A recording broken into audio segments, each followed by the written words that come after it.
Y en el otro grupo pueden ver la presentación.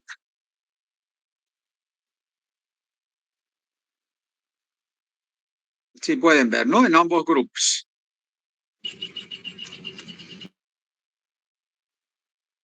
Ok. El tema que voy a abordar ahora es el tema de tejidos vegetales y hormonas, ¿sí? En la biotecnología vegetal, tanto el conocimiento de las características fisiológicas, morfológicas de los vegetales es de importancia y cómo estos funcionan y cómo se regulan, debido a que se realizan diversos tipos de estudios, los cuales debemos de conocer esta fisiología para poder entender cómo obtenemos muestras para poder obtener clones, para poder obtener células que han sido modificadas genéticamente y cómo vamos a obtener el principio activo si tiene actividad farmacológica o no, o si se hicieron cambios. Entonces es necesario conocer los tejidos. Si bien los vegetales tienen una pared celular primaria, secundaria, terciaria, también tienen tejidos en la parte interna y los tejidos son tejidos meristemáticos, secretores y conductores. Los tejidos meristemáticos son aquellos que están directamente relacionados con una respuesta a un crecimiento celular, a una diferenciación celular. La mayoría de estas células son totipotentes, tiene esa característica debido a que estos meristemos pueden llegar a formar nuevos órganos, nuevas estructuras, cuando se les administran diferentes tipos de reguladores hormonales. Luego tenemos los tejidos que son secretores, como son las vacuolas.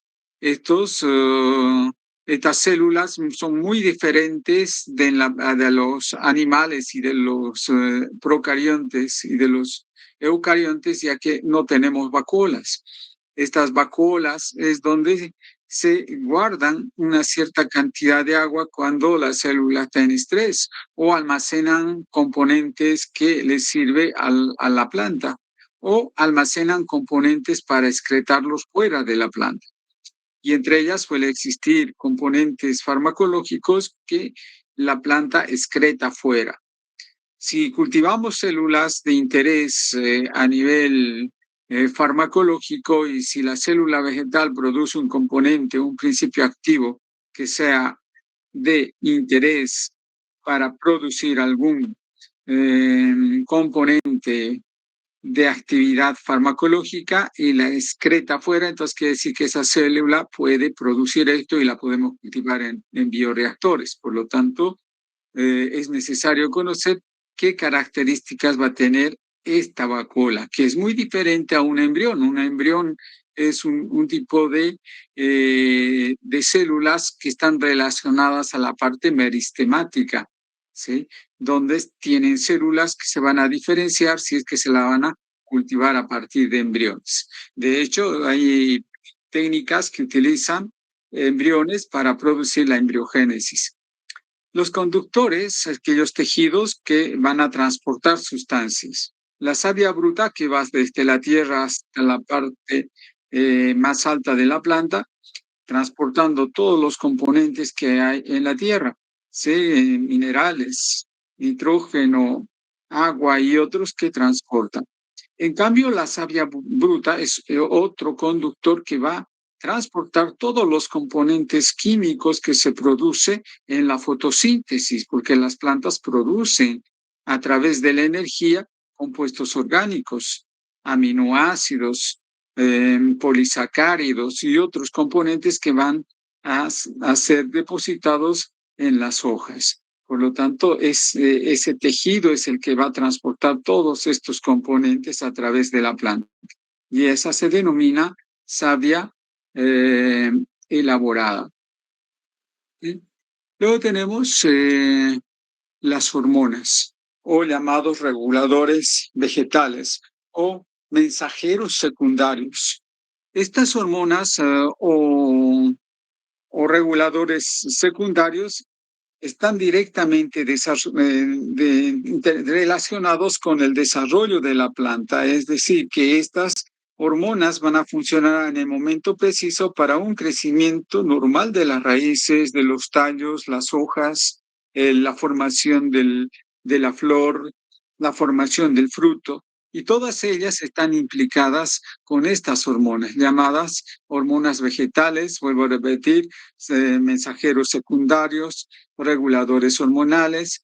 Todos ellos forman parte de un crecimiento equilibrado en la planta.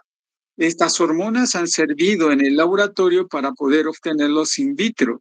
Estos son utilizados y son estructuras químicas que se obtienen por síntesis a estructuras muy parecidas a las que son las hormonas vegetales endógenas. Y las hormonas vegetales endógenas son las auxinas, citoquininas, etileno, giberelinas, ácido abscísico. ¿Sí?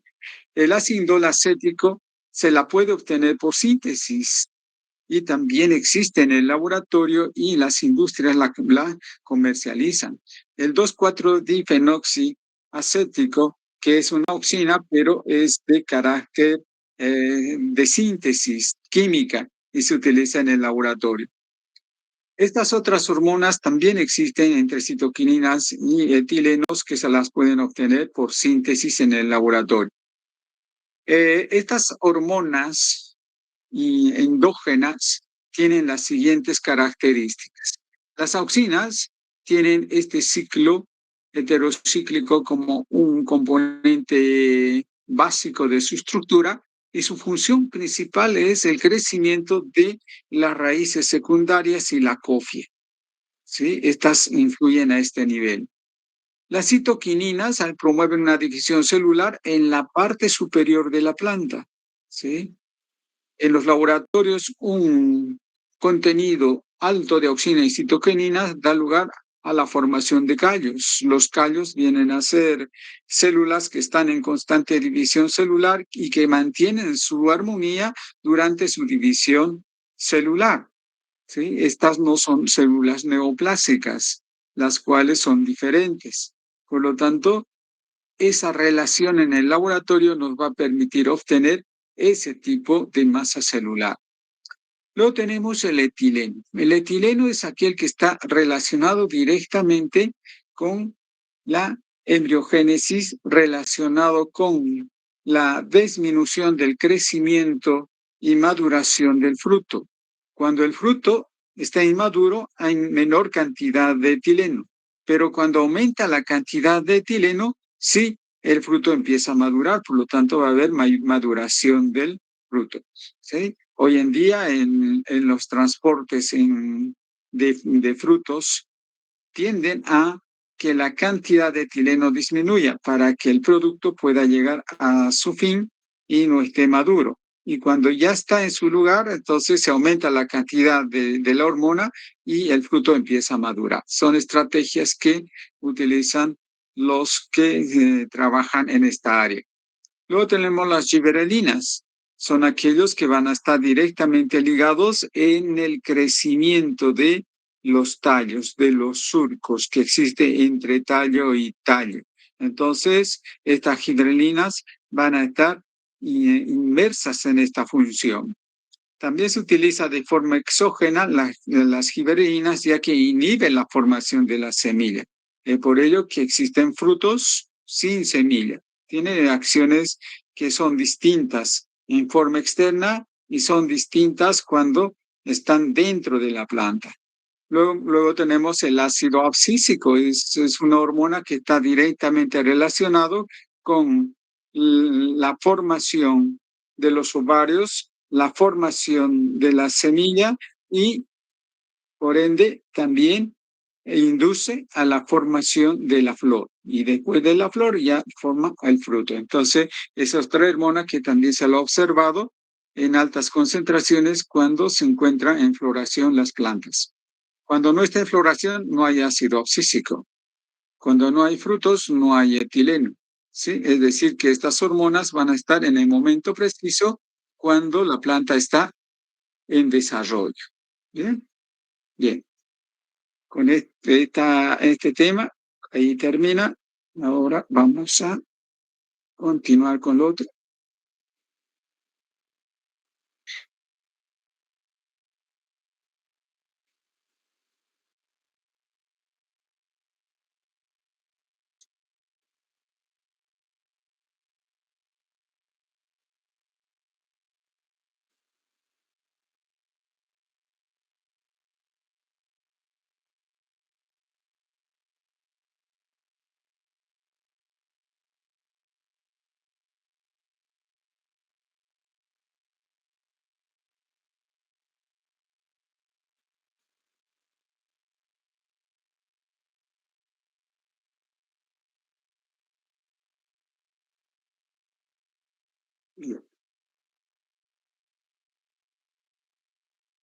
El tema que ahora a continuación van a aprender es acerca de la micropropagación.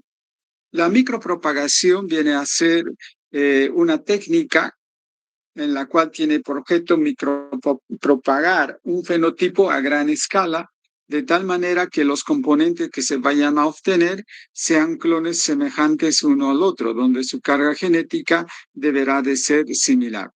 ¿Sí? Y esto se realiza en el laboratorio. Por ello que podemos obtener plantines en el laboratorio, ¿sí? De diferentes tipos de especies, dependiendo de las características que tiene cada especie y por qué se las micropropaga. Suelen haber casos en los cuales las plantas crecen en tiempos muy largos, ¿sí? Por lo tanto, en el laboratorio se las puede obtener en un tiempo mucho más corto. Plantas que solamente crecen en una determinada estación del año. En el laboratorio podemos simular estas condiciones y obtenerlas. Es decir, existen diferentes objetivos por la cual hoy en día los investigadores van indagando acerca de la obtención de clones. ¿Mm? Para ello es necesario tomar en cuenta ciertas características de la muestra cuando estamos en el laboratorio. En el laboratorio se utilizan diferentes tipos de células. Entre ellos está el explanto, que es una porción de la planta. Puede ser el tallo, puede ser la hoja, puede ser la raíz, el, el pétalo de una flor, ¿sí? Parte de un fruto. Es decir, es una parte de la planta y que es susceptible a que ésta pueda fácilmente cultivarse en un medio de cultivo, como Murashiki-skuk, ¿sí? En un medio en el cual la planta pueda desarrollarse y utilizar diferentes tipos de reguladores vegetales para la inducción y la formación de callos. ¿Sí? Los callos son masas celulares en las cuales estas están en constante división celular. No existe una desconfiguración interna en cuanto a su morfología. Todos tienen un núcleo, ¿sí? No son como las células neoplásicas. También nos sirven para obtener híbridos, ¿sí? Los híbridos vienen a ser aquellas células las cuales están constituidas de una célula que contiene núcleo que se une a otra célula que no contiene núcleo llamado citoplasto. Entonces estos dos forman un híbrido y estos híbridos son utilizados con la finalidad de poder evitar algunas patologías a nivel del núcleo y de esa manera se forma una especie diferente, una especie en la cual no va a haber esa patología. Luego están los protoplastos, ¿sí? Estos protoplastos vienen a ser células en las cuales han perdido su pared celular por digestión enzimática, por una acción física, y esta pared celular, cuando pierde, entonces solamente nos queda la membrana celular y la parte interna. Estos protoplastos pueden ser susceptibles a infecciones con Agrobacterium, el cual va a dar lugar a células que van a llevar un material genético que no le pertenece, de tal manera que estos protoplastos pueden luego regenerar su pared celular y dar lugar a un organismo modificado genéticamente. La mayoría de las células vegetales suelen ser totipotentes. No todas, pero una gran mayoría. Es decir, que tienen la potencialidad de poder dividirse, de poder diferenciarse, de poder dar lugar a la formación de un tejido, de un órgano, hasta el individuo completo. Entonces, este término de totipotencia es muy utilizado en el área biotecnológica. Para realizar la micropropagación debemos ir por pasos, desde la preparación de la planta madre hasta la aclimatación. La preparación de la planta madre es de importancia debido a que en esta fase de la preparación de la planta madre deberá de hacerse un análisis exhaustivo llamado edafología o edafológico.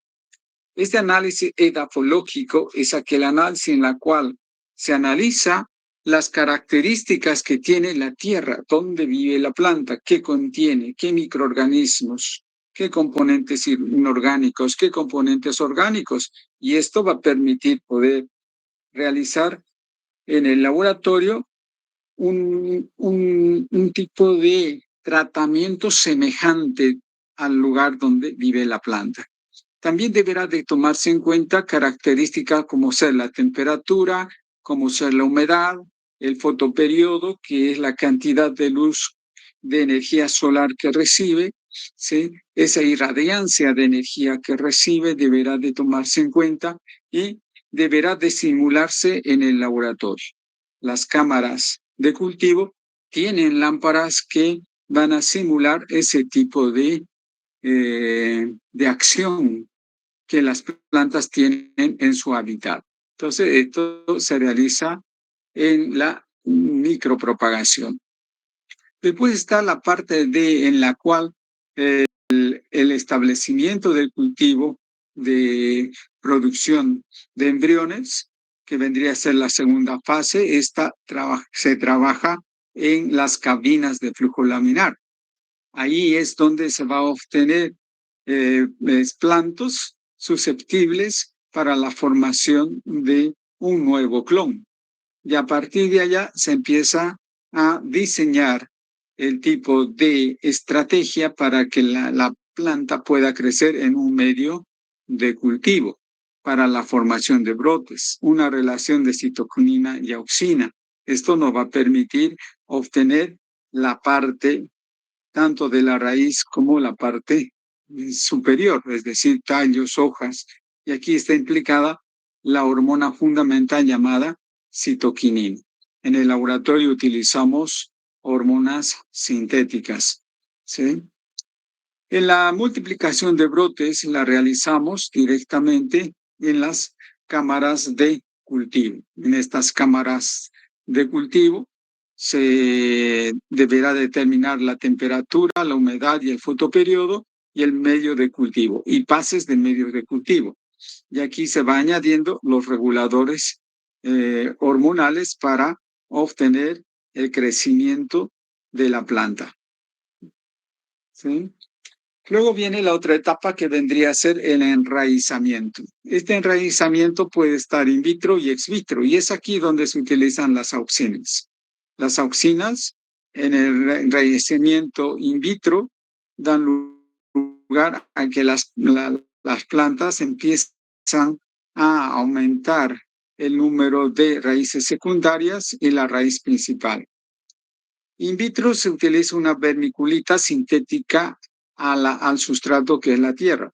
Y aquí es donde se va valorando en qué medida la planta va tomando ya cierta forma de individualidad y ya no está en un medio de cultivo, ya no depende del medio de cultivo, sino de una solución nutritiva que se le añade a las plántulas. Entonces las plántulas de a poco van ambientándose a su hábitat. Y cuando llega al enraizamiento ex vitro ya es cuando la planta se encuentra ya en un sustrato que es la tierra. Entonces la planta ya empieza a tener mayor actividad sintética, la fisiología y la biosíntesis de cada célula a nivel de las plantas empiezan a ser normal, empiezan a activarse todos sus ciclos y ya son independientes. Ya no dependen de un medio de cultivo, ya no dependen de una cámara de cultivo, sino que estas ya se van aclimatando. De hecho, que en la otra etapa sería la aclimatación, donde ya se encuentran en un invernadero. En este invernadero ya se tiene un control de la humedad, un control del riego, ¿sí? Un control estricto de cómo las plantas van creciendo. Todas estas plantas que se obtienen por la vía ya sea asexual o sexual, porque se puede obtener por esas dos vías los clones, ¿sí? Ya estarán listos para que en un futuro inmediato puedan ser ya eh, comercializados, ¿no? Entonces, eh, la micropropagación es aquella entonces que está directamente relacionado de partir un trozo de planta para obtener varios clones idénticos para llegar a obtener la misma especie, ¿sí? También es importante tomar en cuenta que en uno de estos procesos se puede obtener solamente células en bioreactores, ¿sí? Para la obtención del principio activo, o modificar genéticamente a la planta para que estos puedan obtener ese componente de interés en los bioreactores. O se puede modificar en cualquier punto de la técnica para obtener clones de plantas modificadas genéticamente. Y a partir de ahí ya tenemos N plantas con esas mismas características. ¿Sí? Sus aplicaciones se obtienen cultivos en grandes cantidades y en menor tiempo, plántulas libres de enfermedades y patógenos, plantas de calidad y rendimiento. No se requiere comprar semillas para los cultivos porque vienen de forma asexual, por eso se obtienen plantas hijas con una sola pequeña parte de la planta, ¿sí? Ya sea un trocito de la hoja, un trozo del tallo, ¿sí? Y estos tienden a multiplicarse rápidamente. Todo depende de la especie. No todas ellas se comportan de esa manera. Entonces hay especies que difícilmente vamos a obtener de esta forma, pero otras sí, las que son muy comerciales sí. ¿Sí? También se facilitan el transporte cuando se transporta de un país a otro porque piden certificados en las cuales no existan ni virus, no existan bacterias, las cuales podrían contaminar o traer epidemias en otros lugares donde se las vayan a sembrar. Entonces, una de las restricciones que se tienen cuando se tienen que comercializar estas plantas. Estas plantas se permiten obtener de manera constante, sin tomar en cuenta, ¿sí? Las estaciones del año. Entonces, esto es favorable para los que se dedican a la producción de plantines para comercializar. Bien, con esto terminamos la clase de hoy, ¿sí? Entonces, sí, la otra semana se programa el examen. De momento no hay nada, está programado para el día martes a las 7 de la noche. No hay ningún aviso oficial de que el examen se haya postergado o se ha modificado. Yo creo que nos avisarán o se publicará algún aviso.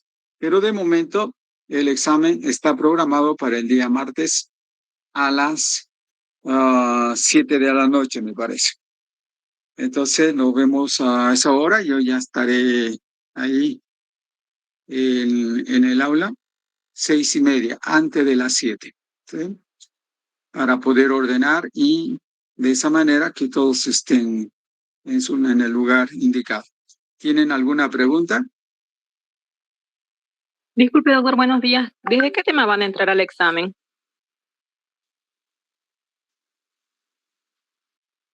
O sería bueno que revises hasta qué tema diste el último examen y del último examen hasta lo que hemos avanzado ahora, ya tendrías la respuesta a la pregunta que me hiciste.